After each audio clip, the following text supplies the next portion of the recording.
అందరికీ నమస్కారం. సంతోషం ఫిల్మ్ న్యూస్కి స్వాగతం. ఈరోజు సినిమా విషయాలు తెలుసుకునే ముందు సంతోషం సురేష్ యూట్యూబ్ ఛానల్ని, సంతోషం అప్డేట్స్ యూట్యూబ్ ఛానల్ని, ఈ రెండు ఛానల్ని సబ్స్క్రైబ్ చేసుకోండి. మరి ఈరోజు సినిమా విషయాలంటూ ఇప్పుడు మనం చూసేద్దాం. సూపర్ స్టార్ మహేష్ బాబు హీరోగా దర్శకధీరుడు ఎస్ఎస్ రాజమౌళి తెరకెక్కిస్తున్న crazy project Varanasi. Ramoji film సిటీలో టైటిల్ గ్లిమ్స్ లాంచ్ ఈవెంట్ కొన్ని రోజుల క్రితం జరిగిన సంగతి తెలిసిందే. అందులో వృషభంపై మహేష్ ఎంట్రీ ఇవ్వడం అందరి దృష్టిని ఆకర్షించింది. దాన్ని ఎలా ప్లాన్ చేశారు, ఎంత కష్టపడ్డారో తెలియజేసే వీడియో తాజాగా విడుదలైంది. శివకార్తికేయన్, శ్రీలీల ప్రధాన పాత్రల్లో సుధా కొంగర తెరకెక్కిస్తున్న చిత్రం పరాశక్తి. రవిమోహన్, అథర్వ తదితరులు కీలక పాత్రలు పోషిస్తున్నారు. ఈ సినిమాలోని రత్నమాల సాంగ్ లిరికల్ వీడియో తాజాగా విడుదలైంది. రామజోగయ్య శాస్త్రి సాహిత్యం అందించిన ఈ పాటను స్వీయ సంగీత దర్శకత్వంలో జీవి ప్రకాష్ కుమార్ పాడారు. రీసెంట్గా రిలీజ్ అయిన ఫస్ట్ సాంగ్ మంచి హిట్ అయింది. రామ్ పోతినేని హీరోగా పి మహేష్ బాబు దర్శకత్వంలో తెరకెక్కిన చిత్రం ఆంధ్ర కింగ్ తాలూకా. ఇందులో రామ్ ఒక స్టార్ హీరోకు అభిమాని పాత్రలో నటించారు. నవంబర్ 27న ఈ సినిమా ప్రేక్షకుల ముందుకు రానుంది. ఈ నేపథ్యంలో దీని ప్రచారంలో భాగంగా ఇచ్చిన ఇంటర్వ్యూలో ఈ యంగ్ హీరో పలు ఆసక్తికర విషయాలు పంచుకున్నారు. ఈ సినిమాలో రామ్ సరసన భాగ్యశ్రీ బోర్సె నటిస్తున్న విషయం తెలిసిందే. అయితే ఈ మూవీ షూటింగ్ ప్రారంభమైన నాటి నుంచి వీరిద్దరూ డేటింగ్లో ఉన్నారనే వార్తలు జోరుగా ప్రచారమవుతున్నాయి. తాజా ఇంటర్వ్యూలో రామ్ ఈ రూమర్స్పై స్పందించారు. ఈ సినిమా కోసం నేను ఒక ప్రేమ గీతం రాశాను. అప్పటి నుంచే ఈ రూమర్స్ మొదలయ్యాయి. మనసులో ఏమీ లేకపోతే అంత గొప్పగా పాట ఇలా రాయగలరు అని అందరూ అనుకున్నారు. కానీ నేను ఈ సినిమాలోని హీరో హీరోయిన్ పాత్రలను ఊహించుకుని ఆ లిరిక్స్ రాశాను. ఈ పాట రాసినప్పటికీ అసలు హీరోయిన్ ఎంపిక జరగలేదు అని రామ్ తెలిపారు. Popcorn, samosa, cool drinks, theatre యాడ్స్తో నిర్మాతకి సంబంధం ఉండదని ఎస్కేఎన్ తెలిపారు. కష్టపడి దర్శకుడు హీరోని ఒప్పించి అప్పులు చేసి మరీ సినిమాలు నిర్మించే వారికి టికెట్ల విక్రయాల నుంచి ఎంత శాతం వస్తుందో తెలియజేసే ఫోటో పంచుకున్నారు. మల్టీప్లెక్స్లలో ఒక ఫ్యామిలీ దాదాపు 2200 ఖర్చు పెట్టి సినిమా చూస్తే అందులో 17% మాత్రమే ప్రొడ్యూసర్కు దక్కుతుందన్నారు. మూవీ టికెట్ ధరలపై కొంతకాలంగా చర్చ జరుగుతున్న సంగతి తెలిసిందే. దానికి స్పందనగానే ముఖ్యంగా మల్టీప్లెక్స్లలో టికెట్ ధరలకు సంబంధించి ఈ విశ్లేషణాత్మక పోస్టు పెట్టినట్లు సమాచారం. నిర్మాత ట్వీట్ ప్రకారం 4 సభ్యులున్న కుటుంబం మల్టీప్లెక్స్లలో సినిమా చూడాలంటే 2178 ఖర్చవుతుందట. అత్యధిక భాగం మల్టీప్లెక్స్లకే వెళ్తున్నట్లు ఎస్కేఎన్ తన పోస్టులో పేర్కొన్నారు. ఇందులో మెయింటెనెన్స్, అక్కడ ప్రేక్షకుడు కొనుగోలు చేసే ఆహార పదార్థాలు, ఇతర సర్వీస్ ఛార్జీలు కలిపి 1545 మల్టీప్లెక్స్లకు వెళ్తూ ఉండగా నిర్మాతకు 372 నెట్, ప్రభుత్వ పన్ను 182 జీఎస్టీ. బుక్ మై షోకు కన్వీనియన్స్ ఫీజు రూపంలో 78 వెళ్తున్నట్లు తెలిపారు. సినిమా కోసం తనే పెట్టుబడి పెట్టి అందుకు సంబంధించిన పూర్తి రిస్క్ తనే భరిస్తున్న నిర్మాతకు ఈ మొత్తంలో వచ్చేది సుమారు 17.08% మాత్రమే. బుక్ మై షో పొందే 3.61% కన్వీనియన్స్ ఫీజులో నిర్మాతకు ఎలాంటి వాటా ఉండదు. నిర్మాత తెగ లాభపడిపోతున్నాడని వాదిస్తున్న వారి కోసమే ఈ ప్రెజెంటేషన్తో ముందుకు రావాల్సి వచ్చింది. మల్టీప్లెక్స్, ఓటీఏలో అత్యధిక ఆదాయం వచ్చేలా ఈ వ్యవస్థ ఉంది. అందుకే సాధారణ ప్రేక్షకుడికి సినిమా మోయలేని భారంగా మారింది. చివరిగా నేను చెప్పేది ఏంటంటే రూపాయిలో కేవలం 17 పైసలు మాత్రమే నిర్మాతకు వస్తుంది. మిగిలినదంతా మల్టీప్లెక్స్లో బుకింగ్ ప్లాట్ఫామ్స్కు వెళ్తున్నాయని ఎస్కేఎన్ ఎక్స్ వేదికగా పేర్కొన్నారు. ప్రీ ప్రొడక్షన్ దశలోనే కొన్ని చిత్ర బృందాలు విడుదల తేదీలు ప్రకటిస్తున్నాయి. కానీ ప్రొడక్షన్, పోస్ట్ ప్రొడక్షన్లకు అనుకున్నంత దానికన్నా అధిక సమయం వెచ్చించాల్సి రావడంతో రిలీజ్ను వాయిదా వేస్తున్నాయి. అందుకే ఓ దర్శకుడిగా తానే విడుదల తేదీని ప్రకటించేలా నిర్మాతలతో ఒప్పందం చేసుకుంటున్నారని ప్రశాంత్ వర్మ తెలిపారు. కెరీర్ ప్రారంభంలో ఎదురైన చేదు అనుభవాల దృష్ట్యా ఈ నిర్ణయం తీసుకున్నట్లు చెప్పారు. International film festival of India వేడుకలో నిర్వహించిన imagining tomorrow India's VFX revolution సెషన్లో మాట్లాడారు. నేనెప్పుడు ఏ సినిమాని అంగీకరించినా విడుదల తేదీని నేనే నిర్ణయిస్తానని సదరు నిర్మాతతో అగ్రిమెంట్ చేసుకుంటూ ఉంటా. పదార్థాలు ఉంటే సరిపోదు, రుచికరమైన వంట చేయాలంటే కొంత సమయం కేటాయించాలి. అలాగే సినిమా షూటింగ్ పూర్తయితే సరిపోదు, పోస్ట్ ప్రొడక్షన్కు కొంత సమయం పడుతుంది. విఎఫ్ఎక్స్కు అధిక ప్రాధాన్యం ఉండే సినిమాలకు నిర్మాతలు టైం ఇవ్వగలిగితే ఫలితం బాగుంటుంది అని అభిప్రాయపడ్డారు. కోలీవుడ్ నటుడు సింబు, డైరెక్టర్ వెట్రిమారన్ కాంబినేషన్లో రూపొందుతున్న సినిమా అరసన్ తెలుగులో సామ్రాజ్యం పేరుతో విడుదల కానుంది. ఈ సినిమాలో విలన్గా విజయ్ సేతుపతి నటించనున్నట్లు ఎప్పటి నుంచో వార్తలు వస్తున్నాయి. తాజాగా ఈ విషయాన్ని నిర్మాతలు అధికారికంగా ప్రకటించారు. ఈ ప్రాజెక్టులోకి విజయ్ సేతుపతికి స్వాగతం పలుకుతూ పోస్టు పెట్టారు. ఇక ఈ చిత్రంలో హీరోయిన్గా సమాంతను ఎంపిక చేయనున్నట్లు సమాచారం. ఆమెతో చిత్ర బృందం చర్చలు జరుపుతున్నట్లు టాక్ వినిపిస్తుంది. అలాగే కీర్తి సురేష్, శ్రీలీల పేర్లు కూడా ప్రచారంలో ఉన్నాయి. అధికారిక ప్రకటన కోసం అభిమానులు ఎదురు ఎదురుచూస్తున్నారు. ఈ చిత్రం వడ చెన్నైలో యూనివర్స్లో భాగంగానే రానున్నట్లు గతంలో వెట్రిమారన్ తెలిపారు. ప్రభాస్ హీరోగా రూపొందుతున్న pan India cinema the Raja సాబ్పై దేశవ్యాప్తంగా భారీ అంచనాలు నెలకొన్నాయి. గత ఏడాది కల్కితో world wide blockbuster hit అందుకున్న ప్రభాస్ ఈసారి ఎలాంటి మాస్ ఫైర్ చూపిస్తాడో అని అభిమానులు, ప్రేక్షకులు ఆసక్తిగా ఎదురుచూస్తున్నారు. సంక్రాంతి రిలీజ్గా ఈ సినిమా సిద్ధమవుతూ ఉండటంతో హైప్ మరింత పెరిగింది. ఇదిలా ఉండగా చిత్ర బృందం నుంచి వచ్చిన తొలి పాట రెబల్ సాబ్ నవంబర్ 23, 2025న విడుదలైంది. కొంత ఆలస్యంగా వచ్చినప్పటికీ ఆన్లైన్లో పాటకు మంచి స్పందన లభించింది. టాప్ రికార్డులను బద్దలు కొట్టకపోయినా ఈ పాటకు వచ్చిన వ్యూస్, లైక్స్ మాత్రం ఆకట్టుకునే స్థాయిలో ఉన్నాయి. విడుదలైన తొలి 24 గంటల్లో ఈ పాటకు దాదాపు 14.92 మిలియన్ వ్యూస్, 335.4K లైక్స్ వచ్చాయి. ఇది పెద్ద రికార్డు కాకపోయినా ఆలస్యంగా వచ్చిన పాటకు ఇవి గుడ్ నెంబర్స్గా పరిగణిస్తున్నారు. ప్రభాస్ తాజాగా చేసిన సినిమాలతో పోలిస్తే ఈ పాటలో ఆయన లుక్, స్క్రీన్ ప్రెజెన్స్ చాలా బాగుందని నెటిజన్స్ పేర్కొంటున్నారు. మాస్ మహారాజా రవితేజ కెరీర్లో 75వ చిత్రంగా రూపొందిన మాస్ యాత్ర అక్టోబర్ 31న థియేటర్లలో విడుదలై మిక్స్డ్ టాక్ దక్కించుకుంది. యాక్షన్ ఎంటర్టైనర్లో రవితేజ సరసన యువ సంచలన హీరోయిన్ తెలుగు అమ్మాయి శ్రీలీల నటించింది. తాజాగా ఈ సినిమా ఓటీటీ రిలీజ్ డేట్ను నెట్ఫ్లిక్స్ ప్రకటించింది. థియేటర్లలో విడుదలైన 4 వారాల వ్యవధిలోనే మాస్ యాత్ర ఓటీటీకి వస్తుంది. గ్లోబల్ ఓటీటీ దిగ్గజం నెట్ఫ్లిక్స్ ఈ సినిమాకు డిజిటల్ స్ట్రీమింగ్ హక్కులను సొంతం చేసుకుంది. నవంబర్ 28వ తేదీ నుంచి మాస్ యాత్రను తమ ప్లాట్ఫారంలో స్ట్రీమ్ చేయనున్నట్లు అధికారికంగా ప్రకటించింది. సాంకేతికత పెరిగే కొద్దీ సైబర్ మోసాలు కూడా కొత్త రూపాలను సంతరించుకుంటున్నాయి. ముఖ్యంగా సెలబ్రిటీల పేర్లను వాడుకుని అమాయకులను మోసం చేసే ఘటనలు ఎక్కువయ్యాయి.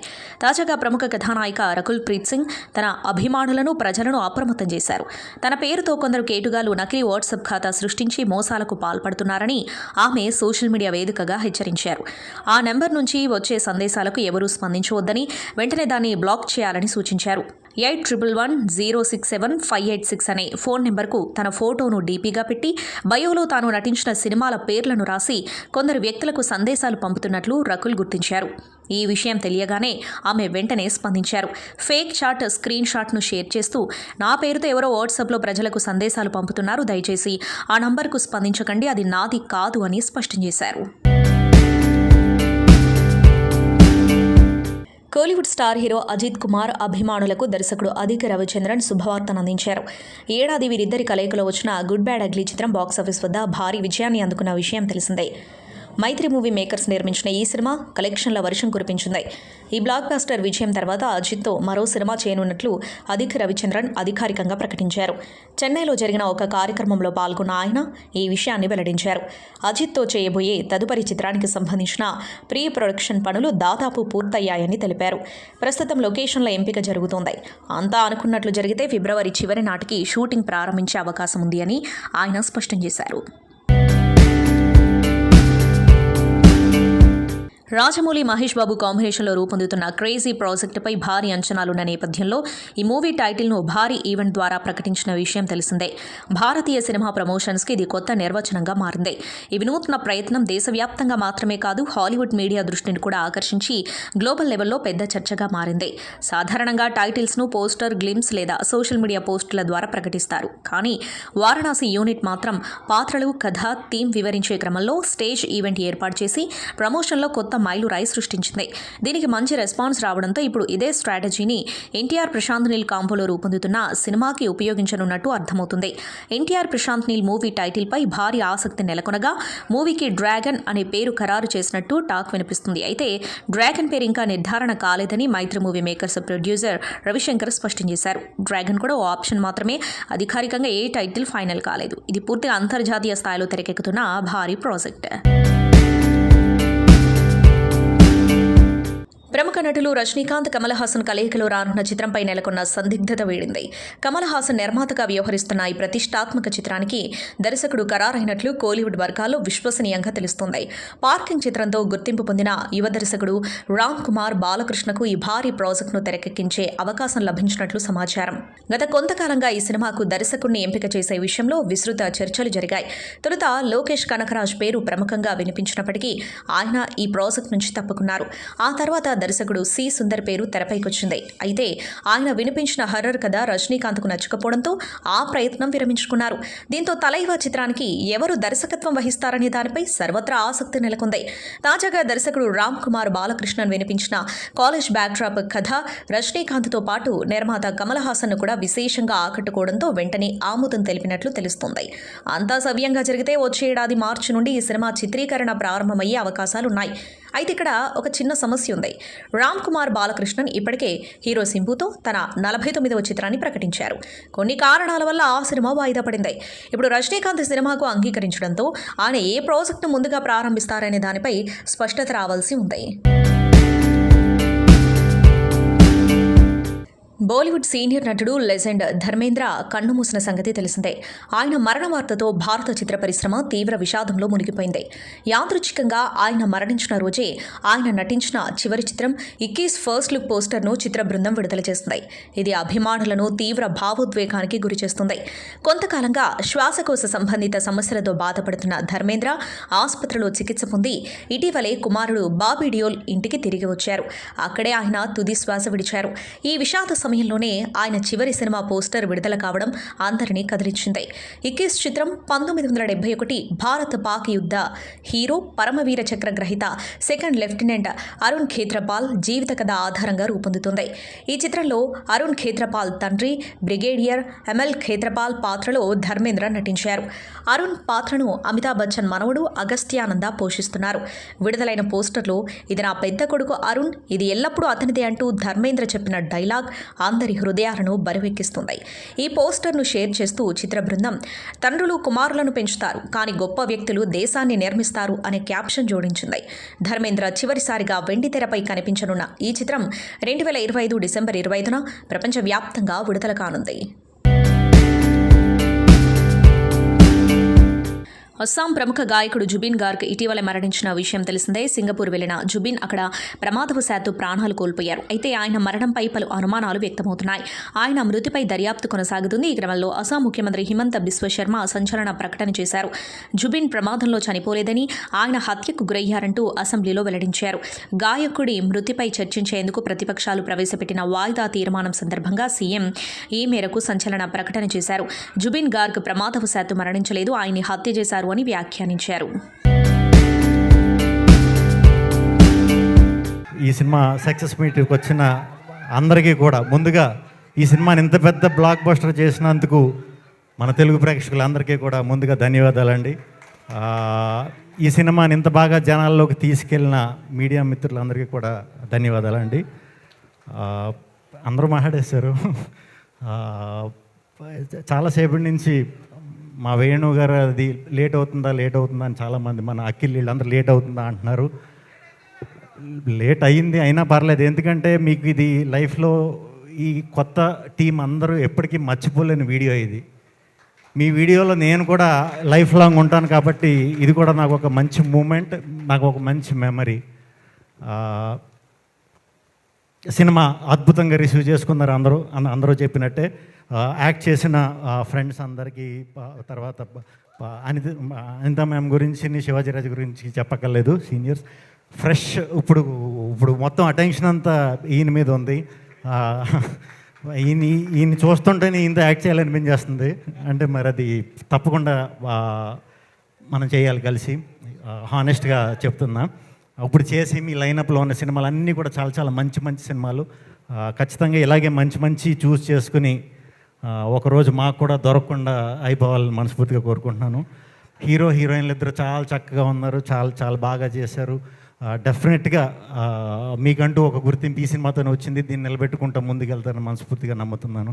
ఈ సినిమాకి వర్క్ చేసిన లిరిసిస్టులు కానీ, టెక్నీషియన్స్ కానీ అందరికీ కూడా పేరు పేరున కంగ్రాచులేషన్స్. అందరూ కూడా చాలా హానెస్ట్గా, సిన్సియర్గా వర్క్ చేసినప్పుడు మనకి రిజల్ట్ అనేది వచ్చేస్తుంది. ఆ యూనివర్స్ ఇచ్చేస్తుంది, అంటే దేవుడు ఇచ్చేస్తాడు. ఎందుకంటే ఆయన బేసిక్గా దేవుడు కాబట్టి. దేవుడు ఇవ్వడం అంటే డైరెక్ట్గా దేవుడు వచ్చి ఇలా కనిపించేసి ఇవ్వడు. దేవుడు ఒక మనిషి రూపంలో, ఇప్పుడు మన బోస్కి వేణు ఉడుగుల రూపంలో వచ్చి ఒక గ్రేట్ అవకాశాన్ని ఇచ్చాడు. వేణు ఉడుగుల గారికి ఈటీవీ విన్తో చేరిన తర్వాత ఇంకొక గ్రేట్ అవకాశం. ఇలా మనం సిన్సియర్గా హానెస్ట్గా ఏ పని అయితే చేస్తున్నామో మన పనే దైవం అనుకుని పని చేస్తామో అప్పుడు అక్కడి నుంచి అలా ఇలాంటి రిజల్ట్సే వస్తూ ఉంటాయి అన్నమాట. ఇప్పుడు సినిమా అంతా అయిపోయింది. ఈ మధ్య ఈ సినిమాయే కాదు, మన రాజు వెడ్స్ రాంబయ్యే కాదు, ఏ మంచి సినిమా ఉన్నా తెలుగులో నెలకొకటి మన వంశీ నందిపాటి గారు, బన్నీవాస్ గారు, ఇలా కష్టపడే వాళ్ళందరూ నిజంగా మేము వర్క్ చేసే టైంలో మేము స్టార్టింగ్ వచ్చిన కొత్తలో మాకు ఇలా ఎవడు సపోర్ట్ చేసినా ఈడేరా దేవుడు అనుకునేవాళ్ళం మేము. అలా మీరు చాలా చేస్తున్నారు తెలియకుండా. ఇదంతా ఇప్పుడు కాదు, తప్పకుండా ఈ క్రెడిబిలిటీ అంతా మీకు లైఫ్లో చాలా హెల్ప్ అవుతుందండి. వీళ్ళ కన్నీళ్ళు, వీళ్ళ ఆనందం, వీళ్ళ ఎమోషన్ అది సరిపోద్ది సమాధానం. అంటే నేను తీసిన సినిమాకి ఎమోషన్ అవటం ఓకే, బట్ ఎక్కడో ఉన్న మట్టిలో మాణిక్యం అంటున్న మనోడు బోసు ఇంత మంచి సినిమా తీస్తే ప్రతి ఒక్కళ్ళు ఎమోషన్ ఫీల్ అవుతున్నారు. చాలా రేర్గా కుదిరిద్ది ఇది. అంటే అసిస్టెంట్ డైరెక్టర్ల దగ్గర నుంచి లిరిక్ రైటర్లు, యాక్టర్సు, ప్రొడ్యూసర్సు, డిస్ట్రిబ్యూట్ చేసిన వాళ్ళు అందరూ ఎమోషన్ అవుతున్నారు. చాలా రేర్ మూమెంట్. చాలా చాలా ఫ్యూ ఫిల్మ్స్కి ఇలాంటి వైబ్రేషన్స్ కుదురుతాయి. బోసు బోసు అనగానే నోసు పగిలిపోద్ది అంటాడు ముఠా మెస్లో చిరంజీవి గారి పేరు బోసు. అలా మనోడు బాక్సులు బద్దలు కొడుతున్నాడు, నోసులు కాదు. నువ్వు అమీర్పేటలో నిక్కరనగానే నిజంగా నీ కాన్ఫిడెన్స్కి నాకు యాజ్ ఎ డైరెక్టర్గా వణుకు పుట్టింది తమ్ముడు. నేను అందుకే సినిమా సక్సెస్ అవ్వగానే నేను ఫస్ట్ వేణుకి నీకు కాల్ చేశా. నువ్వు సూటు కాదు, లుంగి కట్టుకో, ఏమైనా కట్టుకో. నీలో ఎంత హానెస్టీ ఉందంటే నిజంగా ఒక ఆర్ నారాయణమూర్తి గారిని చూసినప్పుడు ఒక ఒరిజినాలిటీ ఉంటుంది చూసారా, అలా అంత హానెస్ట్గా ఉన్నాడు మనోడు. అంటే ఎక్కడ ఫేక్ లేదు, ఎక్కడ పిఆర్ స్కిల్స్ లేవు. ఎవరు మాట్లాడుతున్నా సరే విజిల్స్ వేసేస్తున్నాడు. ఆ ఢిల్లీ హీరో మాట్లాడుతున్న విజిల్ వేస్తున్నాడు, చైతన్య గారు మాట్లాడుతున్న విజిల్స్ వేస్తున్నాడు. తను డైరెక్టర్ అనే విషయాన్ని మర్చిపోయి అంత ఎంజాయ్ చేస్తున్నాడు. నీకు సక్సెస్ ఎందుకు రాదు తమ్ముడు? బోసు బాక్సులు బద్దలు కొడతానే ఉండు. We love you so much. Venu, thanks for calling మీ. ఇక్కడికి రాగానే జనరల్గా నేను ఒక అరగంట ఉంటుంది అని చెప్పారు వేణు. నాకు వేణు చాలా ఇష్టం, అన్న అన్న అంటుంటాడు. సో రాగానే ఫస్ట్ నా రాంబాయికి మెసేజ్ చేశాను, మా ఇంట్లో ఫంక్షన్ ఉంది, రాంబాయి నేను రాలేను, చాలా ఎమోషనల్గా జరుగుతుంది, నన్ను క్షమించు, ఈ ఫ్యామిలీ ఫంక్షన్ ఇది ఇంకో ఫ్యామిలీ ఫంక్షన్లో నేను ఫ్యామిలీ పార్ట్ అయిపోయానని చెప్పాను. రిప్లై రాలేదు. రాంబాయ్ అర్థం చేసుకో. సో వేణు, జనరల్గా నేను గుంటూరులో ఉన్నప్పుడు సినిమాలు చూసి డైరెక్టర్ అవ్వాలని వచ్చి డైరెక్టర్ అయ్యాను, సినిమాలు చేస్తున్నాను. బట్ ఈ సినిమా ఈవెంట్కి వచ్చాను, ఈ సినిమా గురించి ఉన్న నేను ప్రొడ్యూసర్ అవ్వాలని అంత ధైర్యాన్ని ఇచ్చావు తమ్ముడు నువ్వు. ఫస్ట్ టైం అంటే వేణు, ఈటీవీ విన్ వీళ్ళందరూ కలిసి ఇంత మంచి రాజు వెడ్స్ రాంబాయి అనే సినిమా రావటం అంటే మౌత్ పబ్లిసిటీతో స్టార్స్ అక్కర్లేదు, కంటెంట్ ఎమోషన్ ఉంటే చాలు, విజృంభిస్తే రెవెన్యూ అని ప్రూవ్ చేశారు చూసారా. So first of all thank you Venu for giving బోసు and ETV Win. Nithin brother, చాలా రోజుల నుంచి చూస్తున్నాను మిమ్మల్ని, మీరు ఎక్కడ స్టేజ్ ఎక్కినా సరే సక్సెస్ మీట్లోనే కనిపిస్తున్నారు. సో నీలో ఇందాక స్పీచ్లో మంచి రైటర్ కూడా ఉన్నారు తమ్ముడు. సో మీలాంటి వాళ్ళని గుర్తించిన బాపినాయుడు గారికి, రామోజీ లాంటి ఫిల్మ్స్ సంస్థకి చాలా థ్యాంక్స్. అండ్ సాయి నీ పార్ట్నర్, మీ అందరికీ. అండ్ మ్యూజిక్ డైరెక్టర్, ఇందాక అక్కడి నుంచి మొదలైంది నాకు ఎమోషన్, కన్నీళ్ళు. మనోడు నిజంగా వాళ్ళ అమ్మ నాన్న ఫొటోస్ వేసినప్పుడు నేను కూర్చోలేను, లేకపోతే వెంటనే నిలబడ్డాను. నిజంగానే మన పేరెంట్స్, నాకు మా మదరు ఫాదరు, నా ఫాదర్ ఉండేవాళ్ళు వాల్తేరు వేరే దాకా, బట్ మా మదరు నేను రైటర్గా సోలో కార్డు లేనప్పుడే కాలం చేశారు. అప్పటి నుంచి నాకు ఆ వెలితి, ఆ పెయిన్, ఆ బాధ తెలుసు. సో నువ్వు ఆ విజువల్ ఏంగానే అనిపించింది. నిజంగానే తల్లిదండ్రులు మర్చిపోనోడు ఎవ్వడూ కూడా జీవితంలో గొప్పోళ్ళే అయి ఉంటారు. సో తప్పకుండా నీ సంగీతం, అందరూ అదే మాట్లాడుతున్నారు. ఫస్ట్ సినిమాలో గెలవాల్సింది సంగీతం, ఆ తర్వాత డైలాగ్స్, ఆ తర్వాత విజువల్స్, ఆ తర్వాత ఏదైనా కంటెంట్. ఫస్ట్ మార్కెట్లోకి వెళ్ళేది సంగీతం. అలాంటి సంగీతంతో ఈ జనాన్ని రాబట్టిన నీకు నిజంగా చాలా చాలా పెద్ద భవిష్యత్తు ఉంది తమ్ముడు. Keep all the best. And DOP అందరూ వెనకాల నిలబడుతున్నారు. ఇంత మంచి సక్సెస్ ఇచ్చి మీరు ముందుకెళ్ళి ఇంకా చాలామంది జనాల్లో కనపడాలి. Great job. And Vamshi Nandipati garu, మొన్నే నేను ఈ సినిమా రిజల్ట్ తెలియకుండా ఫోన్ చేశాను. సార్ వంశీ గారు రాజా చేయి వేస్తే అన్నట్టు మీరేంటి సార్ ఎడిట్ రూమ్లో నుంచే సినిమాని జడ్జి చేస్తున్నారు అని. వేణు, ఇందాక నువ్వు ఒక మాట అన్నావు, ఈ సినిమా చూసి ఎవరో ఒక నలుగురు వచ్చి సగంలో నుంచి నడుచుకుంటూ వెళ్ళిపోయారని. నాకు ఒక మూమెంట్ అనిపించింది, ఒక మూమెంట్ గుర్తొచ్చింది. ఫైట్ క్లబ్ అని 1999లో బ్రాడ్ పిట్తో సినిమా వచ్చింది. ఆ సినిమా రాగానే చాలామంది పెద్ద పెద్ద మీడియా సంస్థలు సినిమా బాగాలేదు, డిజాస్టర్, వర్స్ట్ ఫిల్మ్, ఇలాంటి సినిమా అసలు రాకూడదు అని రాశారంట. ఓ 1-2 ఇయర్స్ తర్వాత ఆస్కార్ వచ్చిన తర్వాత బ్రాడ్ పిట్ డైరెక్టర్ అందరూ కలిసి స్టేజ్ మీద ఆ 4 సంస్థలకి థ్యాంక్స్ చెప్పినాయి. చదివి మరి మీ జడ్జిమెంట్ ఇది ఆస్కార్ దాకా వచ్చింది, one of the cult film అయింది అమెరికాలో అని. సో అలా అనిపించింది. వాళ్ళ పేర్లు అయితే చెప్పొద్దు పాపం, లెట్ దెమ్ గో. బట్ మీ జడ్జిమెంటే ఆడియన్స్ జడ్జిమెంట్ అయింది. సో శివాజీ గారికి ఇందాక అదే చెప్తున్నాను, ఆ ఫాదర్ క్యారెక్టర్ చేసిన శివాజీ గారికి మన సముద్రంలో శ్రీహరి గారిని చంపేటప్పుడు ఒక క్లోజప్ ఉంటుంది. నేను డైరెక్టర్ అయిన తర్వాత చాలా కొన్ని సినిమాలు మళ్ళీ మనం చూస్తుంటాం. సో ఆ క్లోజప్లో ఒక సీనియర్ యాక్టర్ని శ్రీహరి గారిని చంపేస్తున్న ఒక కింద ఉన్న పోలీస్ ఆఫీసర్గా ఆయన భయాన్ని, క్షమించండి సార్ తప్పట్లేదు అనేదాన్ని, ఆ రెండు ఆయన చూపించిన క్లోజప్ నాకు ఎప్పటికీ బ్రెయిన్లో ఉండిపోయింది. ఇందాక ఆయన స్టేజ్ ఎక్కితే అదే కనిపించింది. అలానే అనిత గారు, మీ అందరూ ఎమోషనల్గా ఉన్నారు. అందుకే మా రాంబాయికి మెసేజ్ చేశా, అయితే ఇంట్లో తర్వాత లొల్లి అని. సో ఇంకెవరైనా మర్చిపోతే క్షమించండి. మిగతా ఆర్టిస్టులు అందరూ, తర్వాత మేజర్గా అఖిల్, మీ అమ్మ నాన్న కానిస్టేబుల్, ఇందాక కోనా గారు అన్నట్టు కానిస్టేబుల్ కొడుకు మెగాస్టార్ పవర్ స్టార్ అయినట్టు ఎవరి అబ్బా సొత్తు కాదు, టాలెంట్ ఉంటే సరిపోద్ది. సో ఫోకస్డ్గా ఉంటే సరిపోద్ది. సక్సెస్ ఖచ్చితంగా ఏదో రోజు మనం వెతుక్కుంటూ వస్తానికి అఖిల్ కూడా వన్ ఆఫ్ ద రీజన్గా నిలబడ్డాడు. అండ్ రాంబాయి, నువ్వు భవిష్యత్తులో ఎన్ని సినిమాలు చేసినా రాంబాయి అంటే నువ్వే గుర్తొస్తావమ్మా. గ్రేట్ సావిత్రి గారితో నేను పోలుస్తున్నారంటే చిన్న విషయం కాదు. నిజంగానే టీజర్ చూసినప్పుడు, ట్రైలర్ చూసినప్పుడు ఎంత బాగా అనిపించిందంటే ఆ అమ్మాయి చాలా హానెస్టీగా ఉంది. ఈ 2 పాత్రలు నిజంగా ఆ ఒరిజినల్ లవ్ స్టోరీ ఉన్న క్యారెక్టర్లు వెతుక్కొని మీ ఇద్దరి దగ్గరికి వచ్చి అనిపించింది. So I wish you all the best. సంతోషం సురేష్ యూట్యూబ్ ఛానల్ ద్వారా ఎక్స్క్లూజివ్ ఇంటర్వ్యూని, ఎక్స్క్లూజివ్ లైవ్ షోస్ని, ఎప్పటికప్పుడు కొత్త విశేషాలను మీకు అందించడం జరుగుతుంది. మీ మొబైల్లోని యూట్యూబ్కి వెళ్ళి సంతోషం సురేష్ అని టైప్ చేయండి, అలాగే సంతోషం అప్డేట్స్ అని టైప్ చేయండి. ఈ 2 ఛానల్ సబ్స్క్రైబ్ చేసుకోండి, ఇప్పుడు చూసేయండి. Thank you. Dress కట్సీ by KLM fashion mall.